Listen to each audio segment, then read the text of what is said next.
Welcome to Building Tomorrow, a show exploring the ways that tech, innovation, and entrepreneurship are creating a freer, wealthier, and more peaceful world.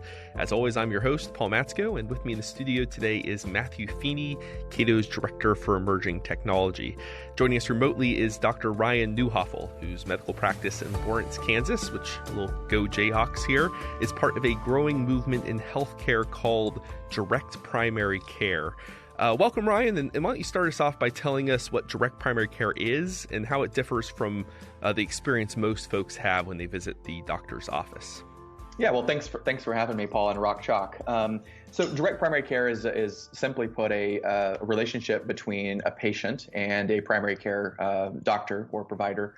And I think it's different in a lot of ways. The first and most important way is that it removes all of the normal middlemen and third parties that are involved in traditional healthcare in America. So whenever patients join my practice, it's much like joining a gym or subscribing to Netflix, and we are serving our patients directly. And by doing that, it allows us to create their needs in a much more, I think, efficient and creative way, utilizing technology and just a better experience for their healthcare needs. Yeah, so like the Netflix comparison, I assume that means you have a large catalog of services that very few people actually want to watch, but have to because there's nothing else on. Hey, we have the best programming here. We have the best programming. Right. That's good. So if I've never had a direct primary care physician, and to my detriment, it sounds like, after reading up on what you do. So I'm used to going to the doctor's office. I want to be checked out because I don't know, I have a rash that's been persisting on an embarrassing part of my anatomy, and I want the doctor to take a look at it. I go in, I wait quite a while. The doctor pops in for about 5-10 minutes, says, yeah, that's a problem. Here's some random steroid cream. Come back if it doesn't clear up. On your way out, you pay like a $20 copay, and then maybe a few months later you get, who knows, maybe that $20 copay covers part of it, but you get a bill for some amount of money, and insurance may or may not cover the entirety of that bill. Like, so how does that experience differ? Yeah, I think you described it perfectly. I mean, there's so much wrong with the American healthcare system, both from an economic and personal standpoint. And I think most people feel that, and that includes doctors. I think a lot of patients are frustrated, but physicians, particularly in primary care, are just as frustrated and know that things could be a lot more transparent and efficient if we built a new way of interacting with our patients. So that situation that you just described is on top of the exorbitant amount of money we spend to access that system. So whenever I ask people how much they pay to go to the doctor and they say a copay, it's like, well, the average American is spending $10,000 per person per year to access the $20 copay. And so it's even more insane than just a terrible experience. It's how much we pay for that terrible experience. And if that were any other industry, I think we would be marching in the streets and have pitchforks and say, this is just not acceptable. But in healthcare, I think we've just been, beaten down to the degree that we kind of accept it and live with it. And direct primary care movement and practices are trying to change that. But it's not easy because people's mindset is that, well, healthcare is healthcare, it's important. And so it's okay if it's inefficient. It's okay if it's not transparent. There's all this funny stuff that happens that no one understands, but that's okay because it's healthcare. And I think we have to kind of get beyond that mentality and restore kind of transparency and innovation back to healthcare. And I think the DPC model is doing that for our patients. So in the situation you described, I would first of all start with just discussing this situation with my patient remotely. I would say at least 50%, if not more, of all medical care could be delivered remotely, through phone call, through a text message, some type of online service. And we've seen glimpses of that in what we call telemedicine. But telemedicine has kind of become this industry that's apart from, a normal relationship with your doctor. And so I think what we do is we just communicate with our patients like we would our friends and family. So that's where I always start things. So if I can manage something with a quick phone call or text message and get to the bottom of it, then that's great. It's good for me. It's good for the patient. The notion of having to bring someone in every single time they have a simple question or a simple rash is kind of ridiculous in 2018.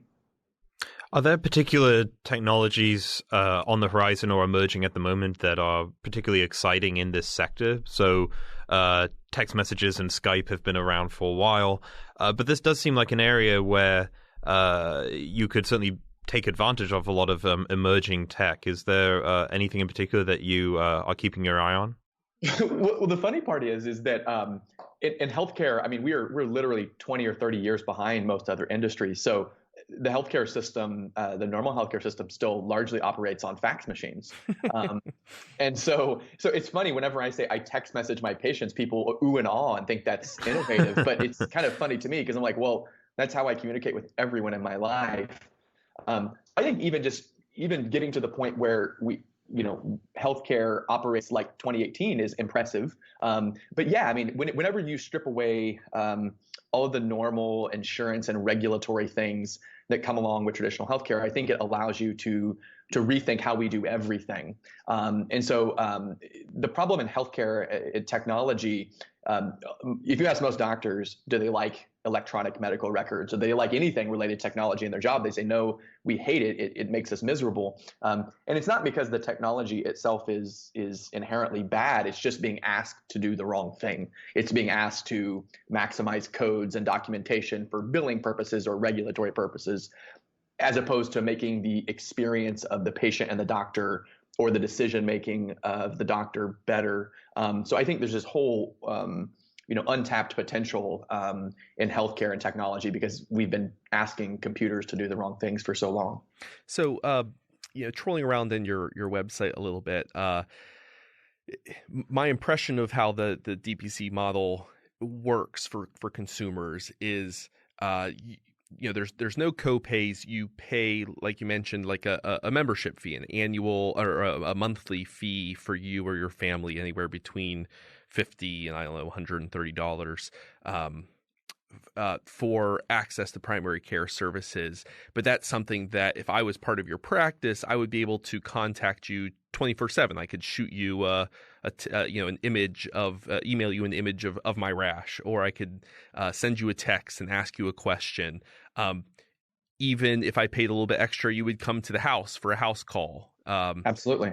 Like it's and at least in theory, like on the website, I would know what basic services cost. I mean, that membership fee would pay for visits, doctor's visits, and some other basic services. But then if I wanted, say, an X-ray, I go on your website and it says, here is X dollar amount. I forget what it was, $50 or something for an X-ray, $450 for an MRI.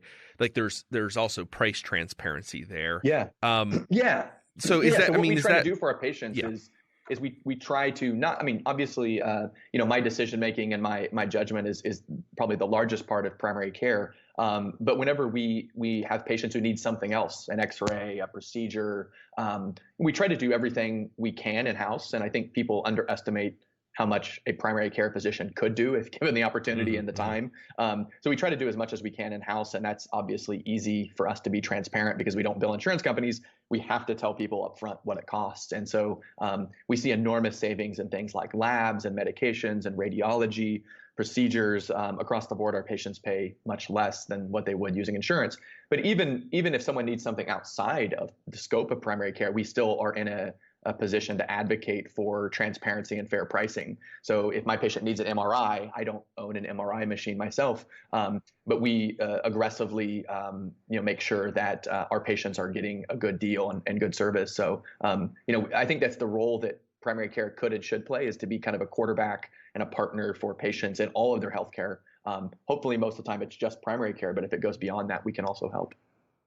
So a question about the pricing on the website. I think it's rather odd that when I first saw that, I think that's really interesting, but why isn't this the norm, right? It seems like we expect prices to be transparent in most things we do. When we go to the grocery store, we can see what things cost. And do you see the lack of price transparency in the current healthcare system as a feature of any particular kind of regulation, or is it just something we've grown accustomed to? Not that those are mutually exclusive. I think, yeah. I mean, if you go back in the history of American medicine, there's many things that have happened from a regulatory standpoint that have led to what we have now. And really what we have now is not insurance. It's called managed care. So if people use the term insurance in the healthcare sector much different than they would use the term insurance in the automobile sector or the house sector for insurance. And so what we're really doing at this point is giving all of our money, whether it's something expected or something unexpected, to a third party, a managed care organization, private or the government, and expecting them to manage all of those dollars for us. And so inherently, when you do that, it's going to remove transparency because it's a third party paying for it. And there's going to be a lot of backroom negotiations and deals for what that price is. And ultimately, the patient is already kind of prepaid for that. And so there's really not like a motivation for the provider to tell the patient what it's going to cost because they think someone else was paying the bill. So you can imagine if we did this with our groceries, right? And you layer employers on top of that, it makes it even more complicated. So imagine if we did this with our groceries, that an employer said, you know what, food's expensive and some people can't afford it, and maybe it'd be better if we just managed your food dollars for you. And so the employer itself can't really manage food dollars, but we'll hire a company that manages your food dollars, and so we'll give your food management company all of the money, and then that food management company will then network with a bunch of stores in your neighborhood, hopefully that you like. And then you'll go to the store and you really won't know what anything costs, but don't worry, when you check out, there might be a copay, there might not be, there might be a deductible, and you can't get this and that because the rules of the plan say you can't get that. But at the end of the day, you'll get a bill later on and then everything will be fine. I mean, you can imagine what would happen to the grocery store industry if we attempted to do that. And I think it would look very much like what healthcare looks like today. What a mess. I mean, so I like the idea that what we call health insurance is not really health insurance. So now your practice, just for our listeners, you don't take any insurance at all. Mm-mm. This is all No. out-of-pocket payments from your customers, right? Now I've heard you talk about, I might get the exact number wrong here, but you're like 80% model where you're trying to provide, you basically say primary care doctors can provide a large majority, or 80% of the healthcare needs for most people for about 80% of their life. Mm-hmm. And like they're at the beginning and end, like end of life care, that last 20%, which is a very expensive, most of your healthcare expenses do fall during end of life care. But what you're trying to say is for most people, for most of their life, you can provide a service much more efficiently and with better quality than how our current system provides this same kind of care through insurance. Am I getting that number right? Was it 80%? Yeah, absolutely. Like yeah. And so I think probably one of the biggest challenges of this model and movement is because of the powers that be that for decades have undervalued primary care. So, and I won't go into all the boring details of this, but primary care is kind of considered the bottom totem pole of healthcare. So if you're a specialist, you do procedures, you're glorified, you're paid a lot more money. Your value is much higher according to the people that control the money, whereas primary care is in the bottom of that. And so what has happened, unfortunately, over decades of time is that primary care has kind of become kind of a gatekeeper more than an actual provider. I joke sometimes that some of us become referralists as opposed to like doctors. And so I think most people don't even appreciate or realize the amazing scope of care that a primary care provider could offer them if given the opportunity. But because of our time is so limited, we get so rushed. Your knee hurts, you go see a knee specialist. You have a problem with anything related to your heart, you go see a cardiologist. But we went to medical school. We're physicians. I'm very capable of caring for most people's needs most years of their lives. And so I think you have to understand that before this type of thing starts making sense. And so because we have more time with our patients, we can do more research for them. I think that personal relationship is really important, but also the time that I have to care for them increases. And so our model works much better if you understand that primary care should be what most people need most years of their life. Of course, you could walk out in front of a bus, or you could get hospitalized or need major surgery, but that's not going to happen to most people most years of their lives. So you still see a value for insurance that's truly insurance. Like you should have some sort of catastrophic, high deductible system for most, or insurance program for most of your life, for those low likelihood but still present dangers that could happen to you and cause like medical bankruptcy if you didn't have insurance. Yeah, that's a financial arrangement, and I think what we conflate healthcare, health insurance, government assistance. We throw all this in one pot and just call it healthcare.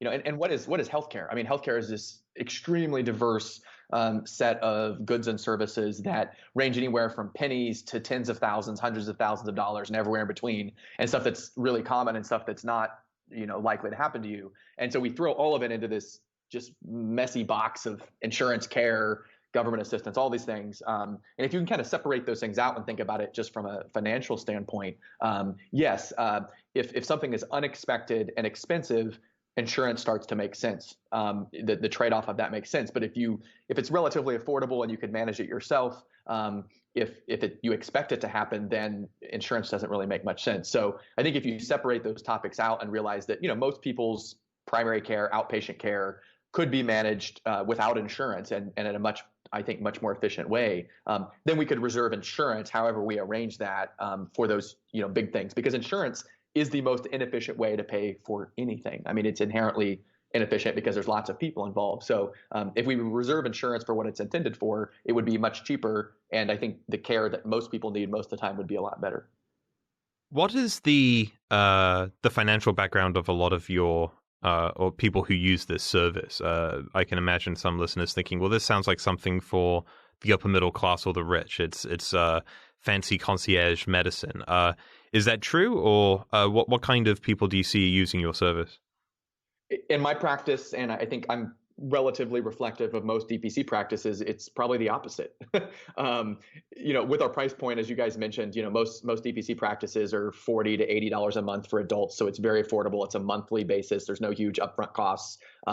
And I think most of the patients we're serving are actually probably middle or lower middle income and suffering with high deductibles, or some people who are uninsured. And so in my practice, probably nearly half of my patients are uninsured. Another quarter of them have extremely high deductibles and couldn't afford care in the traditional system. So I think because of, I guess, the high quality of what we do, when we say we do house calls and longer visits, there's a history of something called concierge medicine, which is doctors catering to rich people and charging them, thousands or tens of thousands of dollars for better access. So I think we kind of got lumped in with that because of, the fact that we say we're providing better service. But from a financial standpoint and in the trenches for our practices, we're serving as many lower income people as we are upper. But my practice runs the gamut. And so I think it's a great value for anybody. And I think we're probably serving more people who fall through the cracks than people who have great insurance or who are wealthy. Your mention of house visits reminded me of a thought that occurred to me. I remember years ago with the emergence of ride sharing, I thought, well, eventually you'll have services like Uber for doctors, right? That you can have technology that will actually directly connect patients with their doctors in that way. Are you aware of anyone building an app or anything like that for these kind of practices where you already text and Skype patients, but why not have something where you can press a button and a doctor will be on their way? Yeah, I think medicine, healthcare is unique to those other industries, but I think there are a lot of parallels with things that have happened in other industries that have been disruptive. There are lots of vendors and companies out there trying to, innovate in that way that you're describing. But I think that healthcare is challenging in a lot of ways. I mean, it's challenging for us to grow our practices and our model. And until we move outside of this kind of insurance, third-party managed system, I think that a lot of those things are probably not going to happen. Mm-hmm. But if we returned control of the dollars to individuals themselves, I think you would just see a floodgate of innovation in what you're describing open. And I think DPC would be one way to do that, and I think it's a really efficient way to do that. Personal relationship with your own provider who could meet you online or meet you at your house or meet you anywhere that you needed. But I think it would be amazing to see that type of innovation take hold. But until we move away from this insurance-centric system, I don't think it's likely to happen. So I think our audience is going to have a robust appreciation for the old TAN-STAFL acronym. There ain't no such thing but like a free lunch. and we're getting a sense of how this model is good for consumers, right? Like I'm getting better care, personal relationship with my doctor, more time with them, more input from them for less money. And that sounds great, but I think the logical thing is, hey, this is less money. So does this mean, doctors are getting less money? Can doctors still get a decent paycheck with lower costs for patients as well? Yeah, I mean, so if you look at the money in healthcare, everyone has their scapegoat or their boogeyman about like why healthcare is expensive, but the truth is across the board, American healthcare is more expensive at every single level. So physicians in the U.S., I mean, certainly some specialties in the U.S. get paid way more than other countries, but for primary care, we're really not that much different than most other countries. And the DPC model.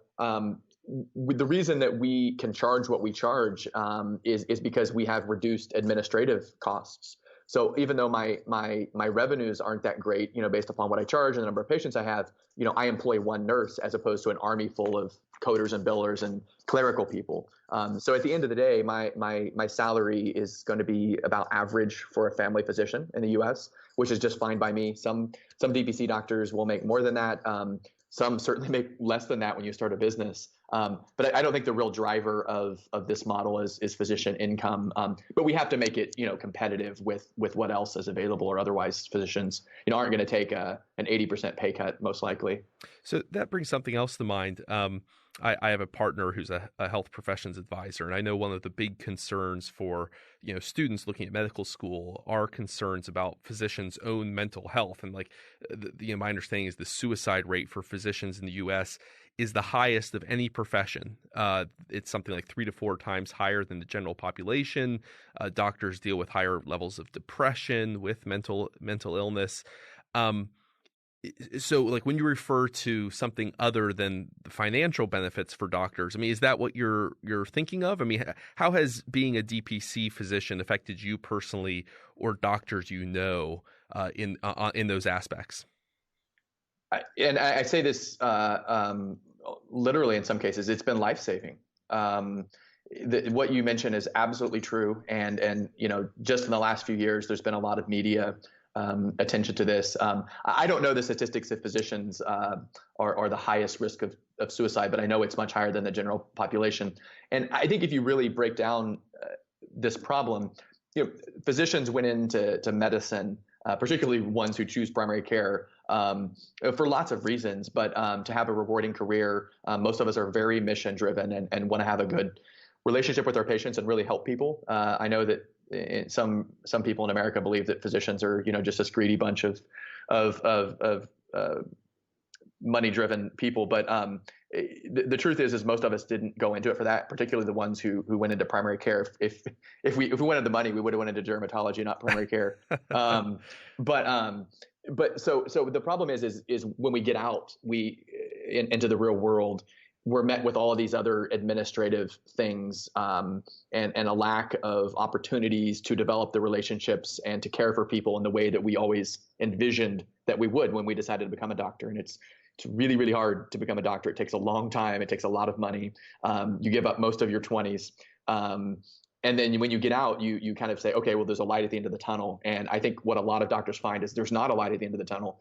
They're hit with a whole other set of stressors, and they're not able to fulfill that vision of what they wanted to be. And that's obviously becomes like an existential crisis, I think, for a lot of doctors. And so we use the term burnout, which I really hate because it kind of means that there's something wrong with the doctors, that they're just not tough enough or resilient enough to withstand it. But I think the pressures of the system are just too much for a lot of doctors. And so, doctors can kind of put their head down and trudge along. And that's where that depression and burnout comes from, or doctors quit. A lot of doctors, halfway through their career decide I can't do it anymore. And they take a job that's not clinical. They take an administrative job or they retire early. And so I think DPC is great for patients, but it's also really great for doctors. And I don't know how many people know doctors, but you definitely do not want a doctor who is burned out and stressed and depressed. That is not a good way to provide medical care to people. Because if you're not happy and healthy, it's really hard to be a doctor even with those two things.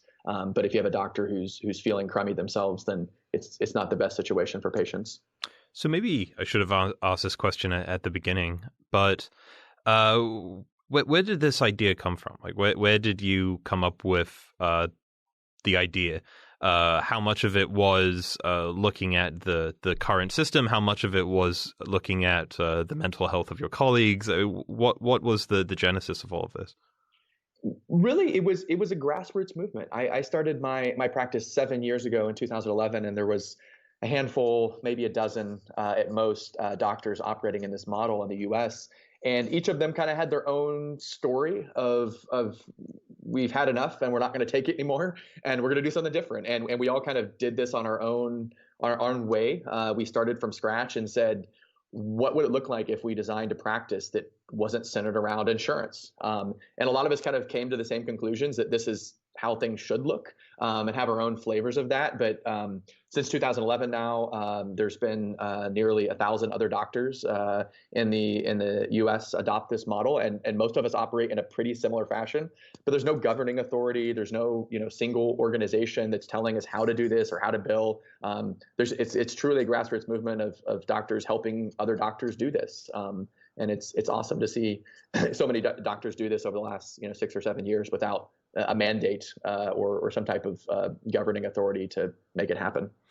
So since you started the practice, and I know even actually I looked at the DPC Frontier map of practices, and it looks like there's been a lot of growth for the direct primary care movement just in these last couple of years. So let's imagine a future where 90+% of primary care physicians are DPC.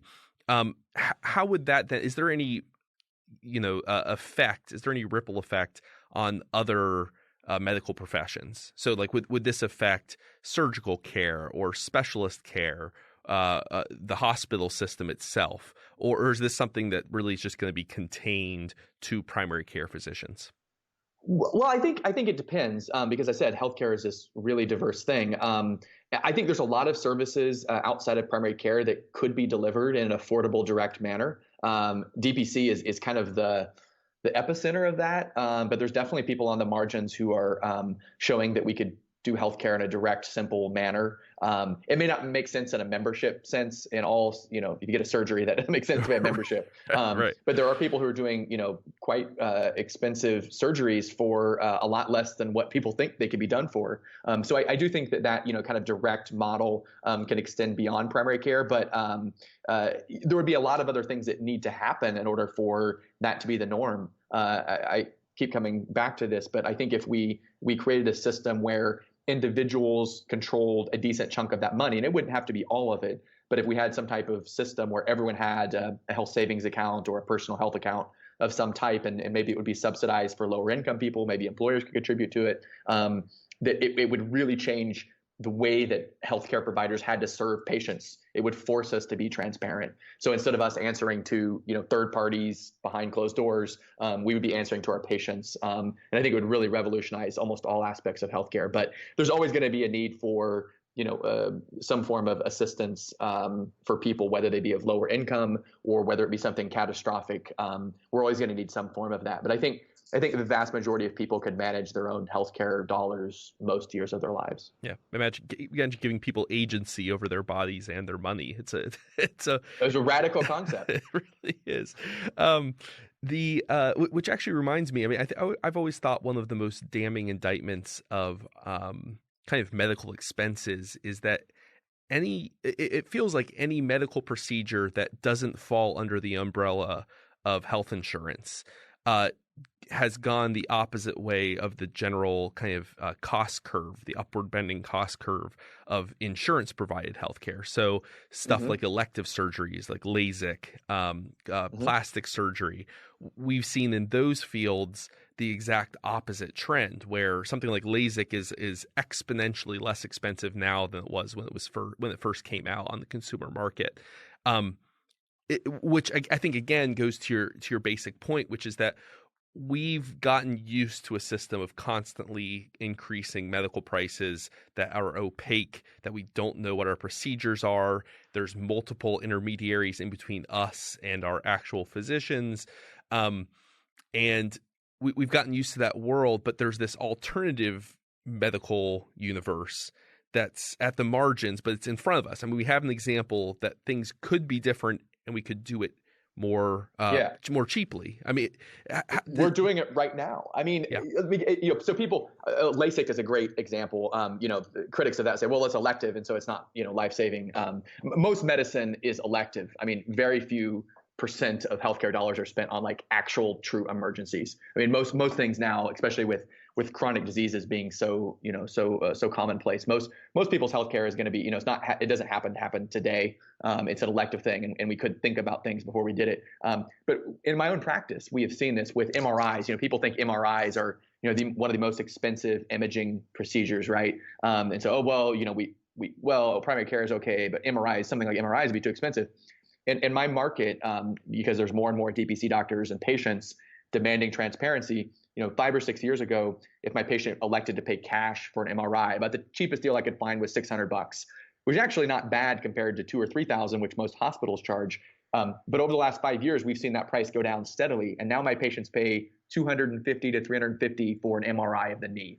And so, like, if you can realize that a lot of medical care could be affordable and sometimes pretty expensive stuff like an MRI, it would change people's mentality about what's possible. So it's not just limited to LASIK or cosmetic surgery. I mean, I have diabetics who save hundreds of dollars a month on medications and labs, and this is managing diabetes is pretty important. So I think we need to think broader than those elective things, and DPC is showing people that we can do that. If I have a patient who breaks an arm and doesn't need surgery, most likely I can manage it with a splint that costs about $10. An X-ray through our services is about $35 to $40. And if they need a cast a few days later, it's about another $20. So if one of my patients breaks their arm, it's less than $100 to manage a broken arm completely. Whereas if you are in the normal system, people say, well, a broken arm, that's going to cost thousands of dollars. So it's not limited to just, kind of elective things. It could be, relatively serious injuries. It could be, management of chronic diseases, workup of complex problems. And I think we could see that same thing all across the board. So if there are any exhausted doctors listening and they've become inspired by this, I'm hoping you might be able to outline, if someone who's interested in setting up a practice like this, what are the regulatory hurdles that exist on this landscape at the moment? How easy is it to set something like this up? That would be an episode unto itself. Okay. But luckily, there now are organizations and resources for physicians who are wanting to operate in this model. I happen to be the president of a newly formed organization called the Direct Primary Care Alliance, or DPC Alliance, and we're a group of doctors who help other doctors do this type of thing. There are conferences. There's one upcoming in Orlando, put on by an organization called Docs for Patient Care. That will have hundreds of doctors there teaching each other how to do this type of thing. So when I started 6 or 7 years ago, I literally was just like me and my laptop making up stuff. And luckily now there's some blueprints and there's some people who help navigate some of those things, but it's an entrepreneurial thing for most of us. So if people have an entrepreneurial spirit and they want to do this, it's definitely feasible. I mean, you don't need to be a business guru to do this. So one of the things we've touched on a couple of times here are health savings accounts, something that are only available to, I forget the percentage of Americans, but if you have a high deductible insurance plan through your employer, you may be eligible to set aside pre-tax income up to, I don't know, was it like $3,500 a year for individuals? And then that pre-tax money that's not, you're not paying income tax on, if you spend it on medical expenses, you don't have to pay taxes when it comes out. So it's heavily tax advantaged. Now, my understanding is you actually can't, and this surprised me when I found it out, you can't spend health savings accounts money on direct primary care fees. Why is that? I mean, that's bizarre to me. Well, I mean, you should ask the IRS that. So we did, and their answer is nonsensical. So there is a bill before Congress. In fact, it just got passed through the House. The recent HSA legislation, HR 6199, that included a lot of different HSA reforms, will clarify this matter. But yeah, so originally when the HSA legislation was written, it's very complicated. It's tied to a bunch of different requirements, including being part of a high deductible health plan. And there's a bunch of other restrictions and definitions. So direct primary care didn't exist when HSA law was put into place. And so because it was never defined, they say that, well, it's not a medical expense. Somehow my services are not a medical expense according to the IRS, at least depending on which attorney and accountant you ask. So there will be a bill that I think is very likely to pass through Congress this year that will clarify this matter. But I think HSAs are just kind of a construct.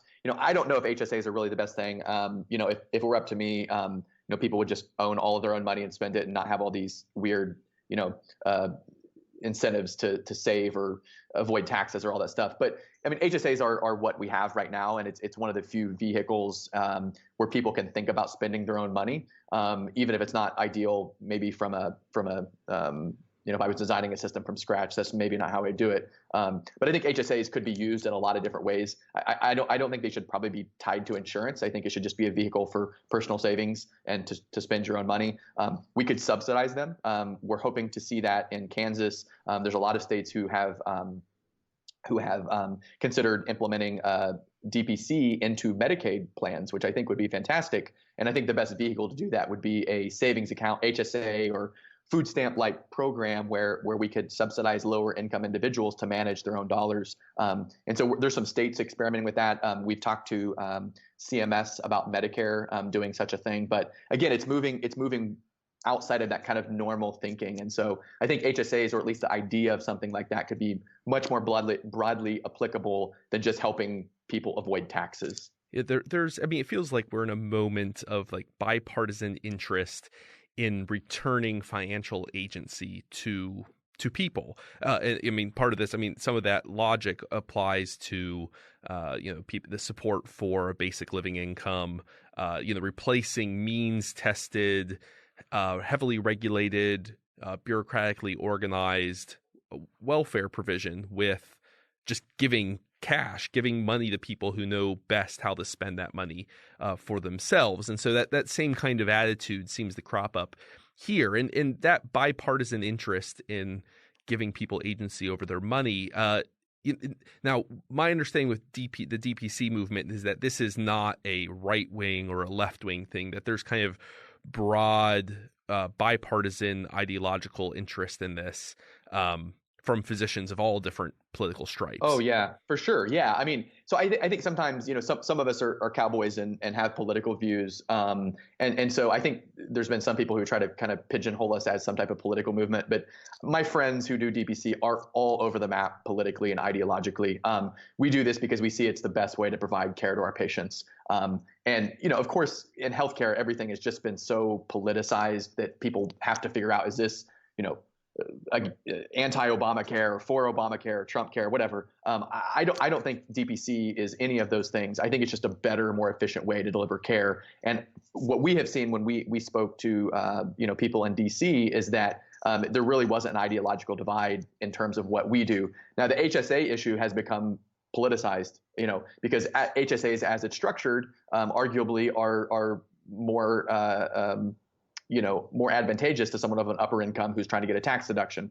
So generally, Democrats are opposed to the idea or even the word of HSA at this point. But I think if we could reframe that around the like as you mentioned, the individual ownership of those dollars, I think it would be a little bit different. But I feel it's not an easy thing. I think there's some industrial will be some industrial opposition. Managed care organizations, insurance companies make their money by managing money. And so the notion of returning some of those dollars to individuals, I think will be met with some serious opposition. And it probably wouldn't be political. It'd probably be more, business. Less likely to work with you, practices that are insurance funded. Interesting. Well, and I can imagine that as the DPC movement as long as it was small and pretty niche, it's something that could be tolerated, right? But as it grows to be an increasingly large percentage of primary care physicians, it becomes more of a concern for insurance companies and their lobbyists. One last thing I wanted to ask you about, Ryan, that I came across a blog post you wrote about your position as a practice of accepting vaccine skeptics as patients. Yeah. And I thought that was interesting. I'm not a vaccine skeptic myself, but it reminded me of this broader debate for healthcare consumers about distrust in kind of the medical establishment. I mean, so some of this is the homeopathic world, is alternative medicine, and because of how opaque the medical and insurance and managed care systems are, and because you only have 8 minutes with your doctor, because you don't have any existing relationship, you're just a cog in a grand machine, that people turn to things like vaccine skepticism or homeopathic remedies, partly because they actually feel heard, they feel listened to. So, like, what's your experience been with allowing vaccine skeptics to be at your practice and interacting with kind of the homeopathic community as a medical practice? I honestly couldn't have said it better than you just said it. I'm not just blowing smoke. No, I am, just to kind of set the stage here for what you said for the audience. I am a very science-based, maybe if you want to call it evidence-based, but that term's a funny term. So I am traditionally trained physician. I do diabetes management, strongly recommend vaccines, do procedures. So I'm not an alternative practitioner by any sense. In fact, I'm probably annoyingly the opposite way. I'm pretty strong skeptic in a lot of ways, but I think you nailed it. The truth is most people are not scientifically literate in these matters. They may try to educate themselves and read online, but they don't have the basis to understand a lot of what they read, and a lot of it comes down to that trust and relationship. And because people feel so disenfranchised from traditional medical care and feel so rushed and not heard, they gravitate towards things that make them feel like they're being heard. And so I think there's a lot of things that have taken a hold. I think the resistance to vaccine is probably number one, and it's a huge problem. And we can do lots of things to try to encourage or educate the public on vaccines, but I don't think anything's more important than having someone who's well trained and educated have a good relationship with that patient. So my decision to take care of unvaccinated patients, it confuses a lot of doctors, because I think a lot of doctors' inclination is to reject people who don't do what they say. The kind of the paternalistic view. And I mean, a lot of my patients don't do what I say. I mean, I have diabetics who I say, stop eating Twinkies, and they keep eating Twinkies. But I'm not going to tell them they can't be my patient because they keep eating Twinkies. Right. I'm going to tell them it's bad for them. I'm going to tell them they should get vaccines. But ultimately, they are owners of their own bodies and get to decide what they do. But I think unless we continue that conversation and have a good relationship with people, that we're never going to change the tide of that. And so I wrote that article basically to try to convince my colleagues that don't shut off lines of communication, as frustrating as it might be. Because if we rejected people who didn't do the right thing as we saw it, then they're just going to go to find someone else who kind of affirms what they want to believe anyway. Mm. Well, Ryan, thank you for your time. Thanks for coming on Building Tomorrow. I'm just disappointed that you don't have your practice in New Jersey, where I live. So if you ever decide to move to the Princeton area, let me know. Yeah, well, I'm not that cool. But you mentioned earlier, if anyone's looking for a DPC practice, the best resource out there is dpcfrontier.com. And you can Google that as well. And there's, like I said, 800 to 900 DPC practices across the country. And so if you're looking for someone nearby, you could probably find somebody. Yeah, we'll definitely post a link to that in the show notes. But thank you again, Ryan. And to our listeners, until next week, be well. Building Tomorrow is produced by Tess Terrible. If you enjoy our show, please rate, review, and subscribe to us on iTunes or wherever you get your podcasts. To learn about Building Tomorrow or to discover other great podcasts, visit us on the web at libertarianism.org.